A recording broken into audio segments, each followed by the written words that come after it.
Praise the Lord. It is good to be with you again today. Praise the Lord. आपके साथ मिलकर हम बहुत ही आनंदित हैं। We have finished the book of Matthew together. हमने साथ में मिलकर मत्ती रचित सुसमाचार को पूरा किया है And now we're going to go straight into the book of Acts. और इसके बाद हम सीधे प्रेरितों के अध्याय के अंदर जाएंगे। So today I want you to read chapters 1 and 2 of Acts.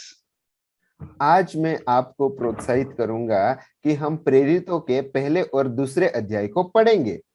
And the book of Acts begins telling us what Jesus said to the disciples. और प्रेरितों की जो पुस्तक है वहां पे ये प्रभु यीशु ने अपने शिष्यों को क्या करने के लिए कहा, वहां से उनकी शुरुआत होती है। Let's read verses 3 and 4 of Acts chapter 1. हम प्रेरितों के पहले अध्याय की तीसरी और चौथी आयत हम पढ़ेंगे।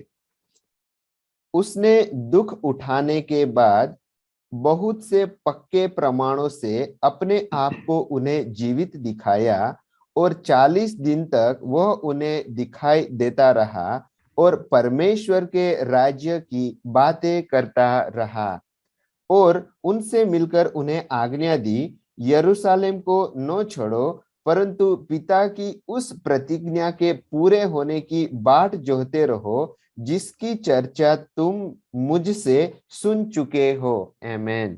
Amen. So for 40 days, Jesus has been meeting with the disciples and other believers, teaching them about the kingdom of God. 40 दिन तक प्रभु यीशु अपने चेलों को और भी दूसरे विश्वासियों को पिता परमेश्वर के राज्य के बारे में बताता रहा। He's been teaching them how do you function in the kingdom of God. प्रभु यीशु उनको सिखाते रहे कि परमेश्वर के राज्य के अंदर उनको कैसे कार्य करना है। How do we operate with the kingdom's authority and the kingdom's power? हम परमेश्वर के अधिकार और परमेश्वर के सामर्थ्य में अपने आप को कैसे कार्य में ला सकते हैं, हम कैसे कार्य कर सकते हैं, उसके बारे में वो बता रहे थे। And this is what we need to be teaching our people, is how do you operate in the kingdom of God?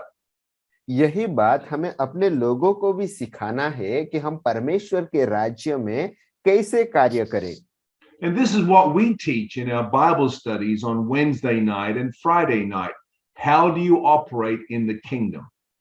और यही बात हम अपने गुरुवार की शाम के जो हमारा बाइबल अध्ययन है और शुक्रवार के शाम का जो हमारा बाइबल अध्ययन है, बुधवार के शाम का जो हमारा बाइबल अध्ययन है, उसी में हम हमारे लोगों को यही बात सिखाते हैं कि हम किस तरह से परमेश्वर के राज्य के अंदर कार्य कर सकते हैं।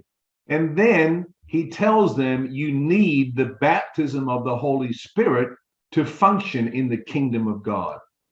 उसके बाद वो उन्हें बताता है कि परमेश्वर के राज्य के अंदर कार्य करने के लिए आपको पवित्र आत्मा का बपतिस्मा लेना होगा। Jesus had told his disciples previously that he needed to leave in order for the Holy Spirit to come. और प्रभु यीशु वहां पे अपने चेलों को ये बात बता रहे थे कि पवित्र आत्मा को भेजने के लिए उनको पृथ्वी पर से जाना होगा।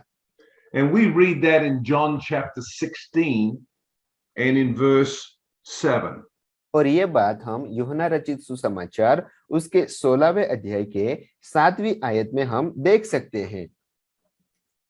तो भी मैं तुमसे सच कहता हूं कि मेरा जाना तुम्हारे लिए अच्छा है, क्योंकि यदि मैं न जाऊं तो वह सहायक तुम्हारे पास न आएगा, परंतु यदि मैं जाऊंगा तो उसे तुम्हारे पास भेजूंगा।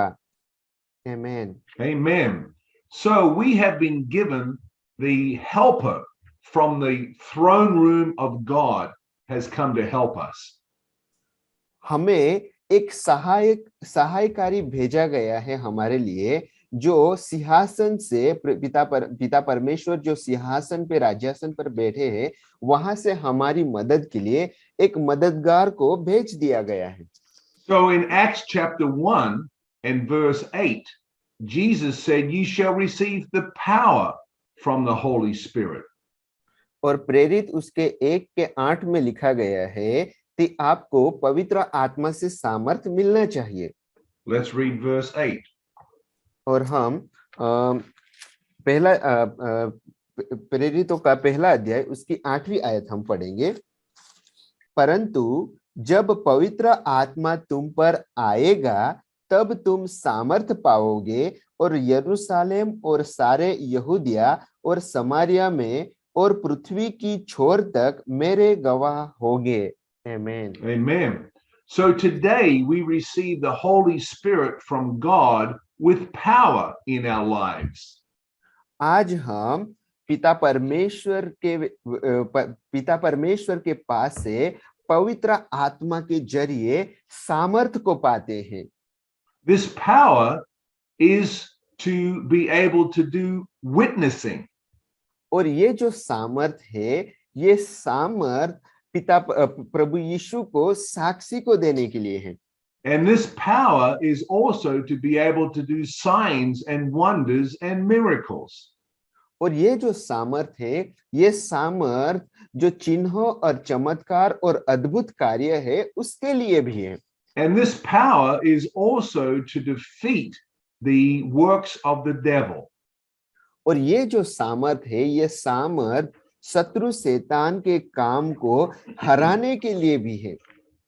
In our last session, we read that Jesus said, "All power and all authority is given to me." पिछली बार हम लोगों ने देखा था कि जो सारा सामर्थ और सारा अधिकार है वो प्रभु यीशु को दिया गया है। And now that we have received the Holy Spirit, we have all power and all authority living on the inside of us. और जब हमने पवित्र आत्मा को पा लिया है तो हमारे पास, हमारे अंदर भी वो सारा अधिकार और सारे सामर्थ को रखा गया है। So Jesus told his disciples to wait in Jerusalem. Do not start ministry until you have received the power of the Holy Spirit. प्रभु यीशु ने अपने चेलों को यरूशलेम की अंदर ही रुकने के लिए कहा कि जब तक पवित्र आत्मा का सामर्थ वो लोग नहीं पाए। And let's read Acts chapter 1 and verse 15. और हम प्रेरितों के उसके पहले अध्याय की 15वीं आयत पढ़ेंगे। उन्हीं दिनों में पतरस भाइयों के बीच में जो 120 व्यक्ति के लगभग थे खड़ा होकर कहने लगा। So we read there was 120 that were gathered together. वहां पे हम देखते हैं कि वहां पे 120 लोग थे जो साथ में वहां पे इकट्ठे हुए थे। In our last session, we read in 1 Corinthians chapter 15 that Jesus gathered 500 believers together to teach them. पिछली बार हम लोगों ने देखा था कि पहला कुरिन्थी उसके 15वें अध्याय के अंदर प्रभु यीशु ने 500 लोगों को इकट्ठा किया जिसके साथ उन्होंने बात की। But only 120 came to the upper room. लेकिन उनमें से सिर्फ 120 ही लोग थे जो उपले माले पे इकट्ठे हुए। So 380 of Jesus' disciples missed out on the coming of the Holy Spirit on the day of Pentecost. और वहां पे हम देखते हैं कि पेंतिकोस्त के दिन में 380 लोग वो जो पवित्र आत्मा का सामर्थ पाने का उनके पास जो अवसर था उसको उन्होंने खो दिया। So we always want to be diligent to follow the Holy Spirit and to be in the right place where God wants us. इसीलिए हमें पवित्र आत्मा पाने के लिए हमें बहुत ही उत्साहित होना चाहिए और साथ में ही हमें वो सही जगह पे भी होना चाहिए। Because although Jesus told 500 people, only 120 came. क्योंकि प्रभु यीशु ने तो 500 लोगों को कहा था, फिर भी वहां पे उपले माले में सिर्फ 120 लोग ही थे। So I'm sure those other 380 also received the Holy Spirit later, but they missed out on the first coming of the Holy Spirit and that wonderful experience. और मैं ऐसा विश्वास करता हूं कि वो जो 380 लोग थे, बाद में उन लोगों को भी वो पवित्र आत्मा मिल गया होगा, लेकिन उन लोगों ने जो पहली बार जो पवित्र आत्मा मिला पृथ्वी पर आया और जो बहुत ही एक अद्भुत अनुभव था, उस बात को वो 380 लोगों ने खो दिया। In verse 41 of chapter 2, it says that 3,000 people also came in later. और प्रेरितों उसके 2 की 41वीं आयत में ये लिखा गया है कि उसके बाद वहां पे 3000 लोग भी आए।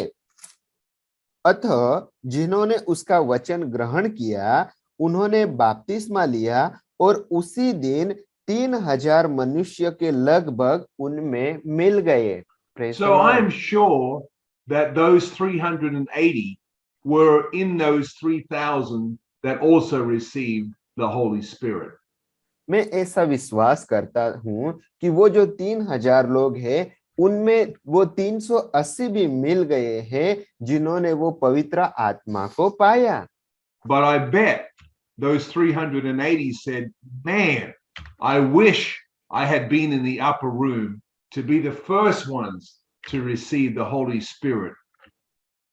लेकिन मैं आपसे कहना चाहूंगा कि वो जो 380 लोग जिन्होंने वो पहली बार पवित्र आत्मा पाने का जो अवसर था उसे खो दिया, उस बात को लेकर अपने दिलों के अंदर कुछ ना कुछ बात की कमी उन्होंने की होगी। So I want to encourage you today to always be diligent about the things of God and don't be lazy about the things of God. इसीलिए मैं आपको प्रोत्साहित करना चाहता हूं कि परमेश्वर की बातों के अंदर आप बहुत ही उत्साहित हो और परमेश्वर की जो कुछ परमेश्वर आपको जो जगह पे रखना चाहता है उसके लिए भी आप बहुत ही उत्साहित हो। So God bless you and you have a blessed day. परमेश्वर आपको आशीषित करे और आज का दिन आपके लिए आशीषमय हो। Amen. आमीन।